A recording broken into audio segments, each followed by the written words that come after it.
6월 21일 금요일 기도를 돕는 그 사랑 매일 묵상 시작하겠습니다. 오늘은 시편 50편 16절에서 23절입니다.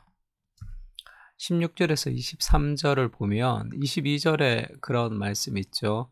하나님을 잊어버린 너희여 이제 이것을 생각하라, 이런 말씀이 있습니다.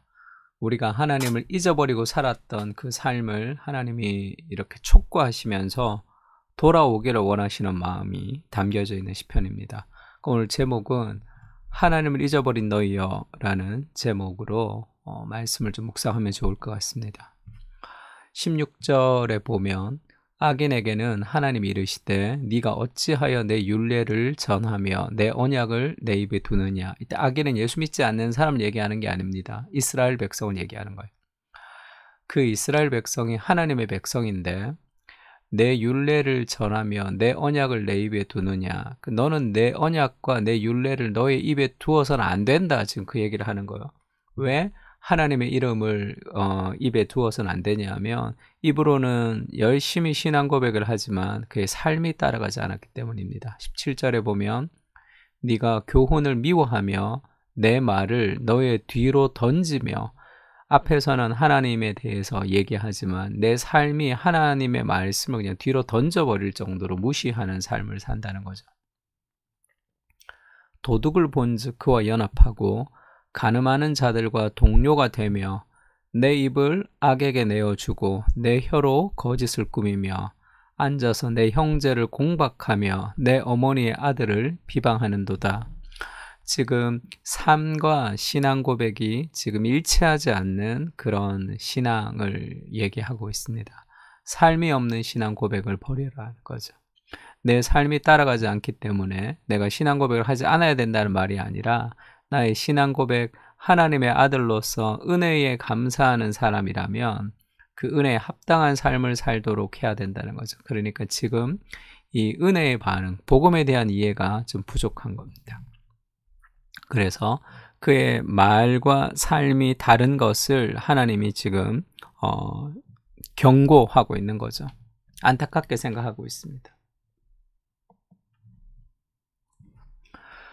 그리고 20절까지 지금 하나님이 이렇게 삶이 없는 신앙 고백을 버리라 이렇게 얘기하고 있죠. 21절에는 네가 이 일을 행하여도 내가 잠잠하였더니 어떤 심판이 없었기 때문에 네가 나를 너와 같은 줄로 생각하였도다. 하나님을 좀 우습게 생각한 거예요. 지금 그렇게 살아도 내가 열심히 신앙생활 하지만 일주일의 삶 동안에 하나님을 모른 듯이 살아도 이게 어떤 문제도 없이 그냥 있었기 때문에 내가 이렇게 살아도 이게 괜찮은가 보다. 이렇게 하나님이 그것을 잠잠하게 기다리시는 거죠. 그의 회복과 그가 돌아오기를. 근데 하나님은 우습게 여겼다는 거야. 아, 이렇게 살아도 괜찮구나 해서 네가 나를 너와 같은 줄로 생각하였도다 이렇게 얘기했죠. 그러니까 하나님을 업신여기는 겁니다. 욥기에 보면 하나님께 징계를 받는 자는 복이 있나니 그런즉 너는 전능자의 징계를 업신여기지 말지니라. 이렇게 하나님이 우리를 징계하시는 분이시고 또 그 징계는 사랑의 어떤 하나의 표현입니다. 지금 네가 하나님을 신앙 고백하면서 그런 삶을 살지 못하기 때문에 너는 좀 맞아야 된다는 것이 아니라 그가 정말로 바른 신앙 고백과 삶을 살아가게 하기 위한 하나님의 애타는 심정으로 그가 얘기하는 거죠.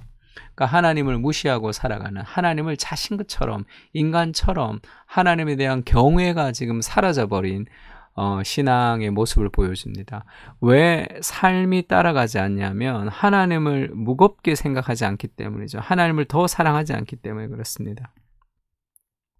내 안에 더 사랑하는 대상이 있기 때문에 하나님의 말씀을 우리가 무겁게 생각하지 않는 경향이 있죠. 그러니까 하나님을 좀 무겁게 생각해라. 네가 더 좋아하는 죄가 결국 너를 이끌어가고 있다 이렇게 얘기합니다. 갈라디아서 6장 7절 8절에 보면 그런 말씀이 있죠. 스스로 속이지 말라. 사람은 자기를 스스로 속이는 경우가 있습니다. 하나님을 업신여기는 거죠. 스스로 속이는 것은 하나님을 업신여기는 것입니다. 하나님은 업신여김을 받지 않는다. 하나님은 속지 않는다. 하나님은 네가 스스로 속더라도 하나님은 속일 수 없다 이 말이죠. 사람이 무엇을 심든지 그대로 거둔다. 내가 심지 않은 것을 거두고 싶은 그런 일들은 없다는 거죠. 자기 육체를 위하여 심는 자는 육체로부터 썩어질 것을 거두고 성령을 위하여 심는 자는 성령으로부터 영생을 거둘 것입니다. 적당한 신앙생활을 하면서 깊은 은혜를 구한다는 것은 있을 수 없는 일이죠. 그러니까 그렇게 무언가 삶과 신앙이 다른 그런 이중적인 삶을 지금 계속 살아가고 있는 거죠. 그것은 은혜를 주시는 하나님을 무시하며 지금 살아가고 있습니다. 그런 풍성한 삶이 이제 그런 좋은 결론이 나지 않는 거죠. 하나님을 따라 살지 못할 때. 그래서 하나님이 그렇게 얘기하십니다. 은혜를 기억하며 행위를 옳게 해야 된다. 22절에 보면 하나님을 잊어버린 너희여 왜 그 죄를 쫓아가고 왜 그렇게 입술로만 고백을 하면서 삶이 따라가지 않느냐 하면 하나님을 잊어버렸다는 거예요.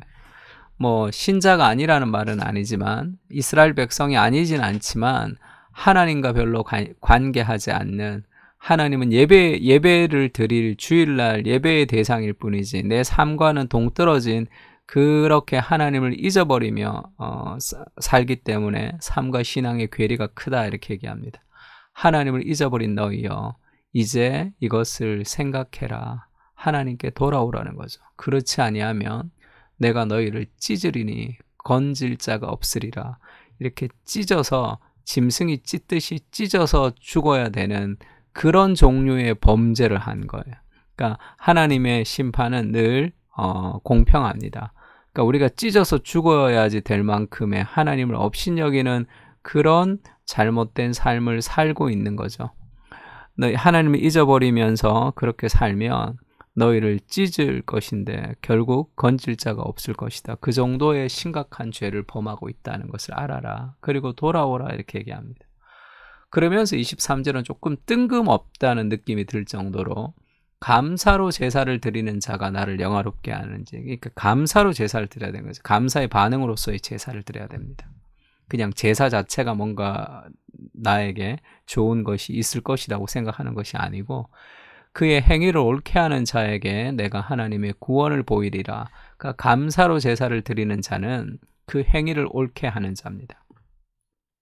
그러니까 진정한 은혜의 감사로 드리는 사람은 결국 그 삶을 통해서 하나님께 영광을 돌린다는 거죠.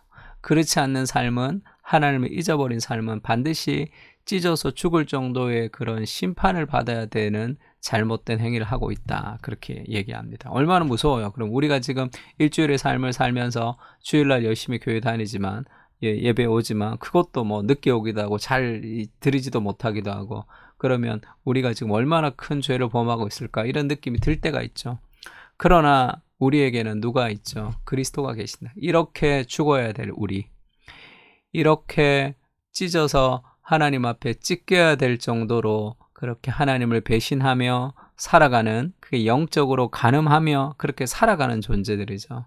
하나님과 결혼한 우리가 그렇게 거짓 도둑질을 사랑하며 간음을 좋아하며 그렇게 하나님과 동떨어지게 사람들을 비방하며 그렇게 살아가는 우리가 그렇게 죽어야 될 존재이죠. 우리는. 그러나 그가 모든 사람을 대신하여 죽으심은 살아있는 자들로 하여금 다시는 그들 자신을 위하여 살지 않고 오직 그들을 대신하여 죽었다가 다시 살아나신 이를 위하여 살게 하려 함이라. 우리의 모든 저주, 그것이 그리스도께서 다 가지고 가신 거죠. 우리가 하나님이 여전히 부족하지만 하나님 우리를 보실 때 어떻게 보시냐면 그리스도처럼 우리를 보십니다. 그리스도의 목숨을 버리면서 우리를 건졌기 때문에 은밀하게 얘기하면 그리스도보다 더 사랑의 대상으로 하나님 우리를 보시는 거죠. 그것이 죽을 수밖에 없는 우리가 이렇게 사랑받는 존재가 된 것이 그리스도가 우리를 대신해서 죽으신 거죠. 그 은혜를 기억할 때 감사로 제사를 드리며 행위로 하나님 앞에 나갈 수 있는 거죠. 그래서 우리가 그리스도의 마음을 좀 기억하면 좋은데 디도서 2장 14절은 이렇게 얘기합니다. 그가 우리를 대신하여 자신을 주심은 모든 불법에서 우리를 속량하시고 우리를 건지셨죠. 그 죄에서 우리를 깨끗하게 해서 선한 일을 열심히 하는 자기 백성이 되게 하려 하심이라. 죽을 수밖에 없는 우리의 이 부족한 이 행위를 우리가 그리스도가 없었다면, 우리가 그리스도가 없는 삶을 살았다면 우리의 신앙이 얼마나 위선적입니까? 그러나 이런 부족한 우리의 모든 잘못을 그리스도께서 다 대신 지시고 우리에게 끝없는 사랑으로 베풀어 주시면서 우리가 사랑받는 존재가 되는 거죠. 그 은혜를 좀 기억해야 됩니다. 우리는 이런 우리 같은 이중인격자는 하나님의 심판을 받아 마땅한 존재인데 그리스도가 대신 심판을 받음으로 지금도 여전히 부족하지만 우리는 사랑받는 존재가 되었습니다. 그 은혜를 깊이 이해할 때, 그 은혜를 누릴 때 우리는 선한 일을 열심히 하는 은혜의 사람이 될 수 있는 거죠. 말뿐인 신앙을 살고 있습니다. 마땅히 하나님의 심판을 받아야 하는 정죄의 대상이지만 그리스도로 인해 사랑의 대상이 되었습니다. 그 은혜를 기억하며 복음의 은혜를 적용하며 살아가게 하여 주시옵소서. 감사로 제사를 드리며 선한 행위로 하나님의 나라를 위해 살아가게 하여 주시옵소서. 여전히 부족한 우리에게 끝없는 사랑을 베풀어 주시는 은혜에 오늘도 감격합니다. 아멘.